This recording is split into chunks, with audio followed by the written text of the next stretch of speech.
Hello everyone, good morning. তোমরা সবাই কেমন আছো? আমরা খুব ভালো আছি। আর তোমাদের সাথে শেয়ার করা হয়নি, এই যে আমি চশমাটা করেছিলাম, এই সেই চশমাটা। আর সুধীরাজের বাবার চশমাও এসে গেছে, আমার চশমাটাও এসে গেছে। কিন্তু তোমাদের সাথে যে ভিডিওতে শেয়ার করব সেটা আর করে হয়ে ওঠেনি। আর দুদিন ধরে না মন মেজাজটাও ভালো ছিল না, যার জন্য রেগুলার তো ভিডিও আপলোডও করিনি, এমনকি রিলস ভিডিও আপলোড করতে পারিনি। সুধীরাজের বাবার হঠাৎ করে প্রেশারটা বেড়ে গেছিলো, একটু অসুস্থ হয়ে গেছিলো। তো ডক্টর দেখিয়ে টেস্ট করলাম, তো একটু কোলেস্টেরলটা বেড়েছে। খুবই অসুস্থ ছিল, যে জন্য আমি প্রচণ্ড টেনশনের মধ্যে ছিলাম। তাই ভিডিওটা এডিট করব বা রিলস ভিডিও ছাড়বো, আপলোড করব, একদমই মন ছিল না। যাই হোক, তো এরকম হতেই থাকে। এখন একটু ঠিক আছে শরীর, তাই আবার শুরু করলাম। তো সবাই ভিডিওর সাথে থাকো, সবাই দেখতে থাকো।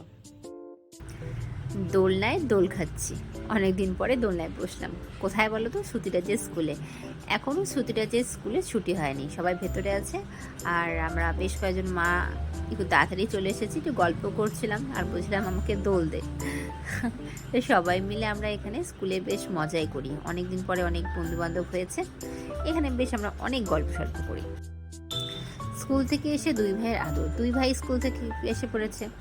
দাদা ভাইয়ের তো পরীক্ষা ছিল, পরীক্ষা দিয়ে চলে এসেছে। তাই দুই ভাই মিলে এখন টিভি দেখছে, মোবাইল দেখছে, আর একটু আদর আদর চলছে আর কি।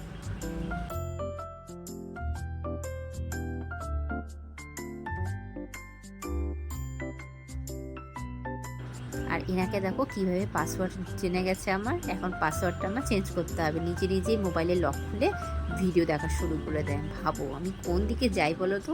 এত পেকে গেছে না, কি করব বুঝি না। সন্ধ্যাবেলা তাড়াতাড়ি ভাত বসালাম আর একদিকে আলু সেদ্ধ বসালাম, কারণ সুতিরাজ করে পড়াতে চলে আসবে। হ্যাঁ, কেন কাঁদছো? কেন কাঁদছো? কেন পড়বা না? তাহলে আমি কিন্তু ভিডিও করছি, সবাই দেখে ফেললো। তাড়াতাড়ি লেখো, তাড়াতাড়ি। দেখো দেখো, পড়ার সময় তো পড়লো না, কেঁদেই চললো। শেষে ওর মিস বলছে চলো আমরা বারান্দায় গিয়ে খেলি। তো এখন মিসের সাথে বল খেলছে সন্ধ্যাবেলা। না পড়ে টড়ে বলই খেলছে, তাও একটু সময় কাটাক ওর সাথে।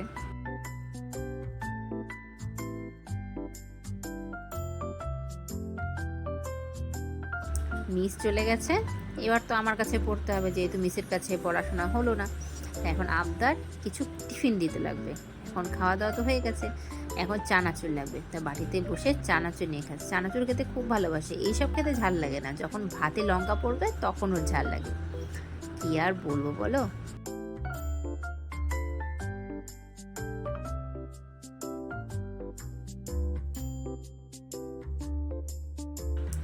সন্ধ্যাবেলা পরে বাবা চলে এসেছে অফিস থেকে।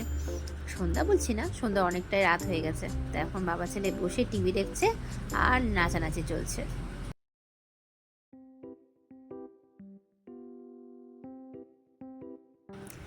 আমাদের ডিনার কমপ্লিট করে আমরা বিছানায় উঠে পড়েছি ফ্রেশ ট্রেশ হয়ে। তো সুরেশ বলছি চলো অনেক রাত হয়েছে, কালকে সকালে আবার স্কুল আছে, ঘুমিয়ে পড়ি।